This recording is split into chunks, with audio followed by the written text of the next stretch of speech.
We turn now to Republican Congressman Adam Kinzinger, a member of the House Foreign Affairs Committee. First of all, thanks for standing out in the rain for us. But let's get right to the news. You say we can all celebrate that Brittany Griner has been released, but you've been critical of the Biden administration's prisoner swap for leaving Paul Whelan behind. I know you've kept in touch with him over the years, but the administration has said this came down to no American or one American. So in your opinion, did the administration have an obligation to pursue a deal, or should they have left Brittany Griner behind? Look, I think it can be both. I think, first off, we have to be very clear. We can celebrate Brittany being home. This isn't one or the other. This isn't, we don't want her home. We're happy she is.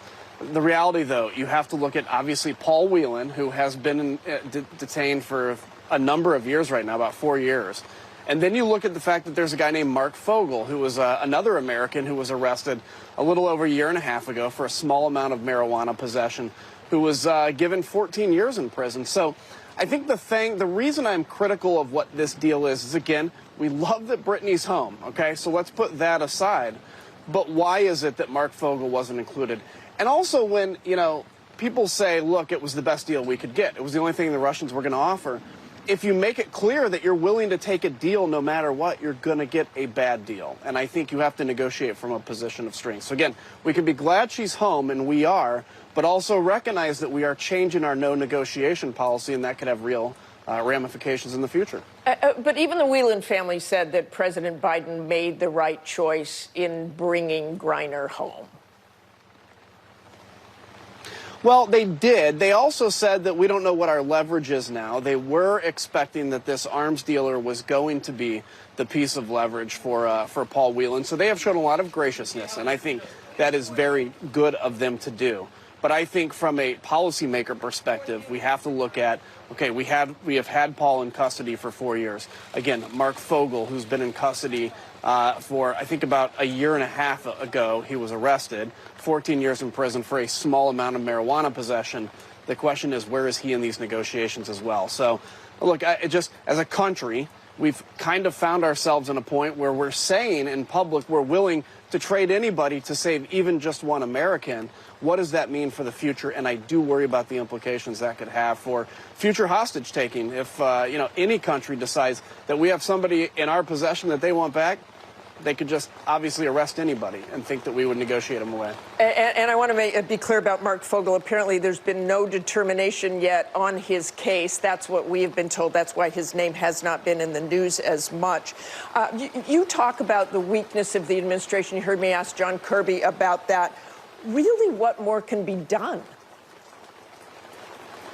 So, look, I'm not going to stand here and say this is an issue of weakness. This is an issue of somebody that doesn't have the strength to do it. It really is a question of what is our policy on negotiation. And so, look, I mean, again, yes, it is a tough decision you have to make. But the question is, do we release a known arms dealer, somebody who still had, I heard what Mr. Kirby said about, well, he was going to be out in 2029 anyway. That's still 7 more years. That still had time, that now could go back to the battlefield or could go back to the arms deal. And, for what we got. Look, again, we're glad she's home, but we have to recognize wide-eyed that right now as Americans, we have made it clear that we are willing to do anything to bring a single American home. And there are people that are watching that. And Congressman, I want to turn to the January 6th committee. You announced this week that you will release the final report on December 21st. I know you are posting a lot of materials online, but what else will we see? Will there be another public hearing? So we're in the process of deciding what that looks like. I don't want to get in front of the committee in terms of announcing that. But what you will see with this report and everything included is a fulsome picture, right? I think we were able to paint a very good picture over the summer with the hearings. Obviously, we were limited on time, so there's a lot more material we can add, a lot more context we can add, and then we can get into a lot of areas that weren't discussed in great detail. So that'll come out on December 21st, as I think the chairman has announced or the committee has announced, whenever we're going to do that. But that, for the American people, will be that full picture. And look, all of this, it's not about, we're putting anybody in jail. This is all about telling the American people about what happened and leaving with them the opportunity to say democracies can have bad days, But how we come back from those bad days is how we'll be defined. And let's define ourselves very well here. Got that thunder going behind you. Congressman Benny Thompson said the committee will probably make criminal referrals to the DOJ. You have previously called them pointless, but symbolically important. If there are criminal referrals, and I know you don't want to get ahead of this, is it likely President Trump would be included? Yeah, I don't want to get too far ahead there. I'll save that for the committee decision. But look, I don't think criminal referrals are pointless. I think the point on that is that it's very clear that DOJ has decided to take this effort up. I mean, there's no doubt. I don't know anything that you don't know on that. DOJ doesn't necessarily tell us what their activities are. But I think all you have to do is look out and say they're very interested in what happened on January 6th. So the criminal referrals themselves aren't necessarily something that is going to wake DOJ up to something they didn't know before. But I do think it will be an important symbolic thing that the committee can do, or even more than symbolic, just very clear that Congress thinks, a crime's been committed here or the DOJ should investigate it. So only a few weeks away, but look, we've taken this job very seriously, and we think the country is going to be far better off for the work that we were able to do.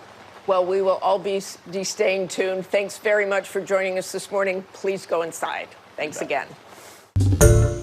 Hi, everyone. George Stephanopoulos here. Thanks for checking out the ABC News YouTube channel. If you'd like to get more videos, show highlights, and watch live event coverage, click on the right over here to subscribe to our channel. And don't forget to download the ABC News app for breaking news alerts. Thanks for watching.